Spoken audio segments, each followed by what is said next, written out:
ప్రారబ్ధ కర్మల వలన మానవులు అనేకమైన దుఃఖాలకి లోనవుతూ ఉంటారు. రోగబాధలు, అపమృత్యు దోషములు, దారిద్ర్య బాధలు, శత్రు బాధలు మొదలగునవి, అవమానాలు, అపనిందలు, ఇటువంటి బాధలతో నలిగి ఉన్నప్పుడు, జీవనం సమస్యలుగా మారినప్పుడు, అగమ్యగోచరంగా ఉన్నప్పుడు, అశాంతిగా ఉన్నప్పుడు, అనవసరమైన భయాలు మనల్ని చుట్టుముట్టినప్పుడు ఈ ప్రయోగం ఆచరించడం వలన ఆ సాధకులు ఆనందమగ్నులై పరమపదాన్ని పొందుతారు. భైరవ దర్శనం పొందగలుగుతారు. సకల ఐశ్వర్యాల్ని పొందగలుగుతారు. జలంలోనూ అగ్నిలోనూ శత్రువుల మధ్య స్మరించడం వలన వారు విజయం పొందుతారు.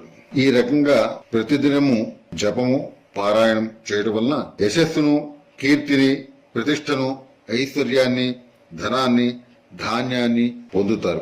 సకల శత్రునాశనము జరుగుతుంది. రోగబాధలు నశిస్తాయి. అపమృత్యు దోషాలు నశిస్తాయి. సకల వ్యవహారాలు